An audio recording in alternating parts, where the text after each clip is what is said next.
கழுகும் ஆமையும். ஒரு நாள் ஒரு ஆமை வானத்தை நோக்கி உற்று பார்த்து கொண்டிருந்தது. அப்போது ஒரு கழுகு உயரமாக பறந்து கொண்டிருந்தது.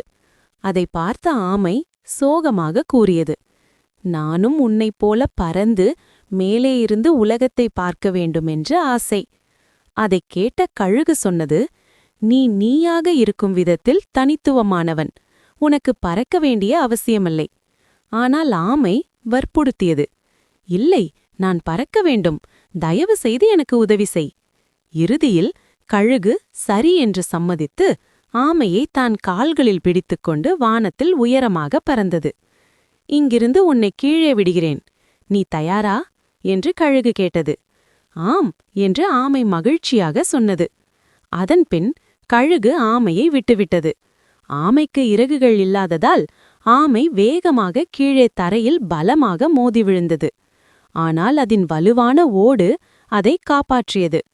அதிர்ச்சியடைந்த ஆமை தனது தவறை உணர்ந்தது. கழுகு கீழே வந்து மெதுவாக சொன்னது, நீ உனக்கு சம்பந்தமில்லாத ஒன்றை செய்ய முயற்சித்தாய். நீயாக இரு, உன்னை நீயே மதிக்க கற்றுக்கொள். நெறி, நீயாக இருப்பதில் மகிழ்ச்சி கொள்.